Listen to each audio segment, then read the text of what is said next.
സുഹൃത്തുക്കളെ, ഇന്ന് സംസാരിക്കുന്നത് ഒരു സാധാരണ സാമൂഹ്യ പ്രശ്നത്തെക്കുറിച്ചല്ല. സ്ത്രീ അടിച്ചമർത്തലും ജാതി വ്യവസ്ഥയും വർഗാധിപത്യവും തമ്മിലുള്ള ബന്ധത്തെക്കുറിച്ചാണ്. 1850കളിൽ മഹാരാഷ്ട്രയിൽ ഒരു സ്ത്രീ സമൂഹത്തെ നെട്ടിച്ച ഒരു ചോദ്യം ചോദിച്ചു. ആ സ്ത്രീയാണ് താരാബായ് ഷിൻഡെ.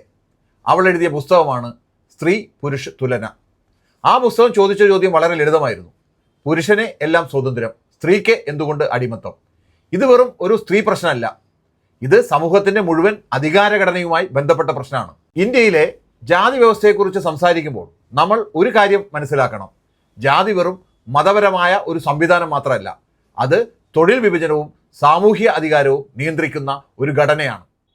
ഈ സത്യം വളരെ ശക്തമായി വിശദീകരിച്ചത് BR അംബേദ്കറാണ്. അംബേദ്കർ പറഞ്ഞത് വളരെ വ്യക്തമാണ്. ജാതി വ്യവസ്ഥ നിലനിൽക്കുന്നത് സ്ത്രീകളെ നിയന്ത്രിച്ചുകൊണ്ടാണ്. കാരണം സ്ത്രീയുടെ വിവാഹവും ലൈംഗികതയും നിയന്ത്രിച്ചാൽ മാത്രമേ ജാതിയുടെ അതിർത്തികൾ നിലനിർത്താൻ കഴിയൂ. ഈ സാമൂഹ്യ നിയന്ത്രണത്തിന് മതപരമായ ന്യായീകരണം നൽകിയ ഗ്രന്ഥങ്ങളിൽ ഒന്നാണ് മനുസ്മൃതി. ഈ ഗ്രന്ഥം പറയുന്നു, സ്ത്രീ ബാല്യത്തിൽ അച്ഛൻ്റെ കീഴിൽ, യുവതിയായാൽ ഭർത്താവിൻ്റെ കീഴിൽ, വൃദ്ധാവസ്ഥയിൽ മക്കളുടെ കീഴിൽ. അതായത് സ്ത്രീക്ക് ഒരിക്കലും സ്വാതന്ത്ര്യമില്ല. ഇതിനെ ഐഡിയോളജി എന്ന് വിളിക്കുന്നു. ഭരണകൂടവും മേലാളവർഗവും അവരുടെ അധികാരം നിലനിർത്താൻ മതവും സംസ്കാരവും ഉപയോഗിക്കുന്നു. സ്ത്രീകൾ സമൂഹത്തിൽ കുട്ടികളെ വളർത്തുന്നു, കുടുംബത്തെ സംരക്ഷിക്കുന്നു, തൊഴിലാളി വർഗത്തെ പുനരുൽപ്പാദിപ്പിക്കുന്നു. എന്നാൽ ഈ മുഴുവൻ പ്രവർത്തനവും വേതനമില്ലാത്ത തൊഴിലാണ്. അതിനാൽ പിതൃത്വം വെറും സംസ്കാര പ്രശ്നമല്ല, അത് സാമ്പത്തിക ചൂഷണത്തിൻ്റെ ഭാഗവുമാണ്. ഇന്ത്യയിൽ എല്ലാ സ്ത്രീകളും ഒരേ രീതിയിൽ അടിച്ചമർത്തപ്പെടുന്നില്ല.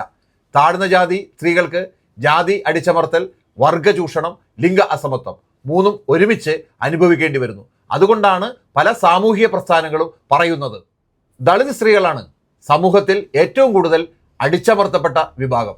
ഈ അനീതിക്കെതിരെ നിരവധി സാമൂഹ്യ പോരാട്ടങ്ങൾ നടന്നിട്ടുണ്ട്. ഉദാഹരണത്തിന് സാവിത്രിബായി ഫൂലെ സ്ത്രീ വിദ്യാഭ്യാസത്തിനായി പോരാടിയ ധീരവനിതയാണ്. ജ്യോതിറാവ് ഫൂലെ ജാതി വ്യവസ്ഥയ്ക്കെതിരെ പോരാടിയ മഹത്തായ ചിന്തകനാണ്. ഇവർ സമൂഹത്തെ മാറ്റാൻ ശ്രമിച്ചു. സ്ത്രീകളുടെ മോചനം ഒരു ഒറ്റപ്പെട്ട പോരാട്ടത്തിലൂടെ സാധ്യമല്ല. അതിനു വേണ്ടത് ജാതി വ്യവസ്ഥയുടെ തകർച്ച, പുരുഷ കേന്ദ്രീകൃത ക്രമം അവസാനിപ്പിക്കൽ, വർഗ ചൂഷണത്തെ അവസാനിപ്പിക്കൽ. ഈ 3 പോരാട്ടങ്ങളും ഒന്നിച്ച് മുന്നോട്ട് പോകണം. ഒരു കാര്യം നമ്മൾ ഓർക്കണം, സ്ത്രീകൾക്ക് ഇന്ന് സംസാരിക്കാൻ കഴിയുന്നുണ്ടെങ്കിൽ അത് സ്വാഭാവികമായി വന്ന അവകാശമല്ല, അത് നൂറ്റാണ്ടുകളായുള്ള സാമൂഹ്യ പോരാട്ടങ്ങളുടെ ഫലമാണ്. അതിനാൽ നമ്മുടെ ഉത്തരവാദിത്തം വ്യക്തമാണ്.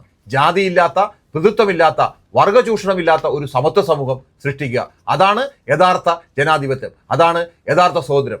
ഈ മഹിളാ ദിനത്തിൽ അത് നമുക്ക് ജാഗ്രതയോടെ ഓർത്തുവയ്ക്കാം.